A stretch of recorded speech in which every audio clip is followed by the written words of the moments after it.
मुर्दा घर में खामोश पसरे सन्नाटे को चीरती हुई वो खौफनाक चीख पूरी इमारत में गूंज रही थी और लड़खड़ाते तेज कदमों का शोर उन पैरों के मालिक की हालात बयां कर रही थी।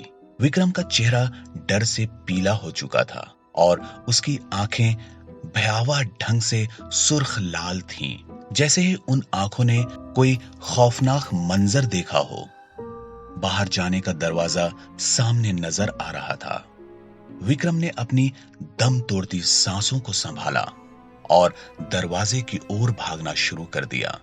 इससे पहले विक्रम दहलीज तक पहुंचता एक हौलनाक चीख सुनाई दी और विक्रम वहीं कॉरिडोर में सूखे पेड़ की तरह जमीन पर गिरता चला गया। जिंदगी और मौत की इस दौड़ में मौत ने बाजी मार ली थी। इस घटना को 6 महीने गुजर चुके थे और आज भी रात 8 बजे के बाद कोई भी गार्ड, डॉक्टर या कोई और कर्मचारी उस मुर्दा घर में रुकना नहीं चाहता, क्योंकि लोगों में यह डर बैठ चुका है कि जो उस मुर्दा घर में रुकेगा वो अगले दिन उस मुर्दा घर के मुर्दों में शुमार हो जाएगा। अमित की मजबूरी कहिए या जवानी का जोश, उसने उस मुर्दा घर में नाइट गार्ड की नौकरी करने का फैसला कर लिया था। नमस्ते नमन भैया, कैसे हैं? नमस्ते नमस्ते, हम तो बढ़िया है। तुम बताओ कैसे हो? एकदम फर्स्ट क्लास। तुम्हें नाइट ड्यूटी करते करते 5-6 दिन हो गए ना? आज 8वां दिन है। बहादुर हो। वैसे इस मुर्दा घर में रात को रुकने वाला है नहीं, तुम बाहर ही बैठे रहते होगे, है ना? सच बताओ। क्या बात कर दिया नमन भैया, खाली बैठने का पैसा थोड़ा ही मिलता है। पूरी रात में 2-3 चक्कर अंदर भी लगाते हैं। अरे इस मुर्दा घर में है ही क्या चुराने वाला? खैर, कुछ कहा नहीं जा सकता। इंसान का बस चले तो मुर्दा भी चुरा कर ले जाए। सही कहा भैया, इंसान का कोई भरोसा नहीं।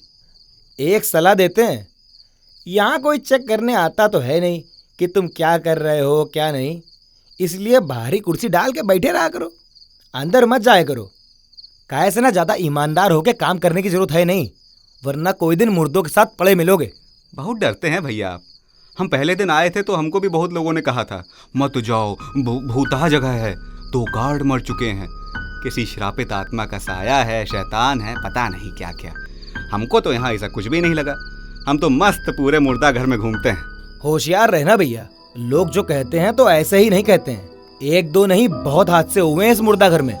आखिरी गार्ड वो विक्रम ही था। विक्रम की मौत के बाद से यहाँ कोई दूसरा गार्ड आया नहीं है। रहने दो नमन भैया, जिंदा लोगों से डरना सही भी है। वो बेचारे मुर्दा हैं, उनसे क्या डरना। अरे मुर्दा हो गए हैं, लेकिन जिस विधि विधान से उनकी आत्मा को मुक्ति मिलनी चाहिए वो तो नहीं हुई ना।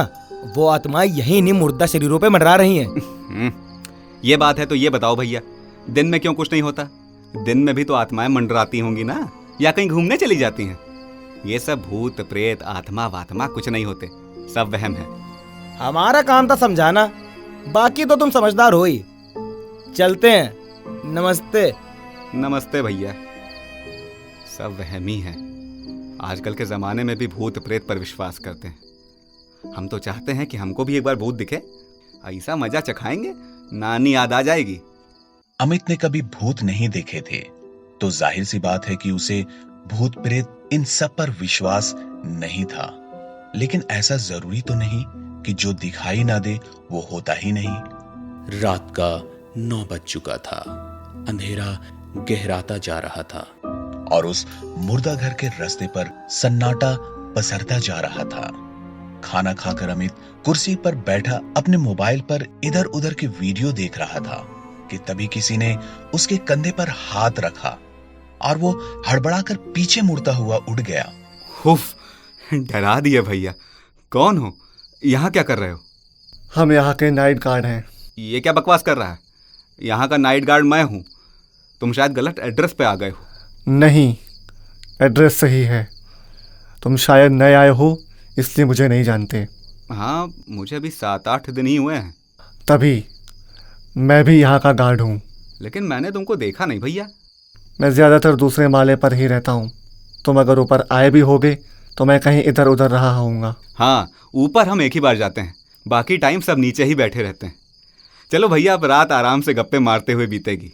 हाँ, बीतेगी। तुम इस नौकरी के लिए तैयार कैसे हो गए? काहे तैयार नहीं होते? पैसा अच्छा था, कंपटीशन कम, हम अकेले ही थे, 2-4 सवाल किए, बस लग गए नौकरी पर। यहाँ आने से पहले तुम्हें मालूम था कि यह भुतहा जगह है? हाँ हाँ, हमको सब कुछ पता था। ये भूत प्रेत कुछ नहीं होते थे, सब कोरी गप है। या तो तुम बहुत बहादुर हो या फिर बहुत बेवकूफ़। तुम्हें कितना टाइम हो गया यहाँ काम करते करते? अब तो याद भी नहीं रहा। तुम्हें कोई भूत वूत दिखा? मैं खुद भूत हूँ। ओह, मैं मर गया। अरे मजाक छोड़ो यार, तंबाकू खाओगे? लाओ, दो। अमित ने अपने जेब से तंबाकू का पैकेट निकाला। पैकेट निकालकर तंबाकू को हथेली पर रखकर मसलना शुरू कर दिया। तभी उसे कांच टूटने की आवाज आई।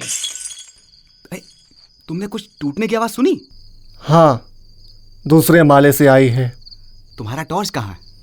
मेरा टॉर्च शायद ऊपर ही भूल गया। कैसे नाइट गार्ड हो यार तुम? भाई टॉर्च तो आंखें होती हैं नाइट गार्ड की। चलो। अमित हाथ में टॉर्च लिए विक्रम के साथ धीरे धीरे मॉर्ग के अंदर आ गया और सीढ़ियों पर आकर रुक गया। इतना बड़ा मॉर्ग है, लेकिन कमबख्त एक जनरेटर नहीं लगा सकते। कितना अंधेरा है। यहाँ ऐसे ही है, लाइट आती जाती रहती है। चलो आगे बढ़ो। ये सीढ़ियां गीली गीली क्यों है? पानी कहाँ से आया? पोछा होगा। नमन बहुत गीला पोछा मारता है। 2 घंटे पहले मारा था। कितना भी गीला मारता हो, अभी तक तो सूख जाना चाहिए था। आराम से आना। अमित सधे कदमों से सीढ़ियां चढ़ते हुए दूसरे माले पर पहुंचता है। आवाज उस कमरे से आई थी। क्या है उस कमरे में? लाशें हैं उन लोगों की जो हादसों में मारे गए, लेकिन उनके परिवार का कोई सदस्य उन्हें लेने नहीं आया। तो जब तक कोई नहीं आएगा तब तक ये यहीं रहेंगी? कुछ दिनों तक रखते हैं और फिर दाह संस्कार कर दिया जाएगा। यहाँ तो कुछ भी नहीं दिख रहा। आवाज शायद किसी और कमरे से आई थी। नहीं, इसी कमरे से आई थी। वो देखो, जमीन पर शीशी टूटी हुई है। ये कैसी गिर गई? शायद कोई बिल्ली आई होगी। तुमने तोड़ी है। पागल हो गए हो क्या? मैं तो तुम्हारे साथ ही था। तुम मेरे साथ नहीं थे, मैं तुम्हारे साथ था। चढ़ा कर आए हो क्या? तुम्हें याद नहीं, ये शीशी तुमने तोड़ी है जब तुम मुझे देखकर डर गए थे। मैं तुझे देखकर क्यों डरूंगा? किसी को उसकी लाश दिखाओगे तो डरेगा ही ना। ये देख।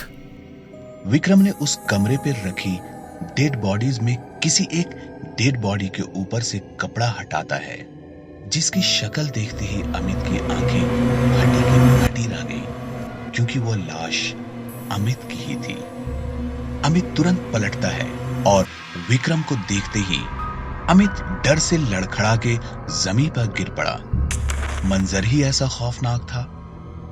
विक्रम के सर से खून पानी की तरह बह रहा था और वो अपनी सुर्ख लाल आंखों से अमित को देखे जा रहा था।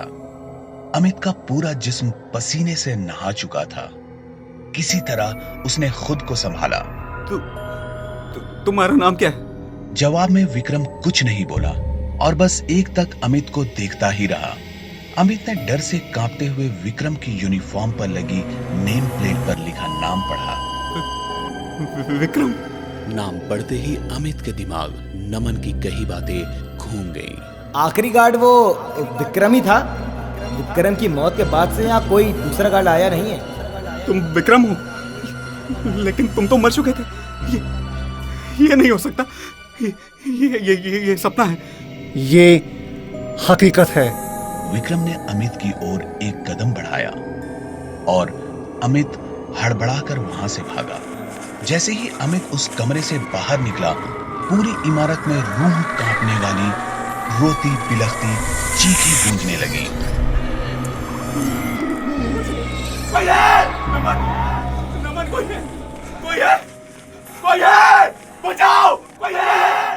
अमित उन चीखों को सुनकर और ज्यादा डर गया और वो मदद के लिए चिल्लाने लगा, लेकिन उस खामोश इलाके में उसकी आवाज सुनने वाला दूर दूर तक कोई नहीं था।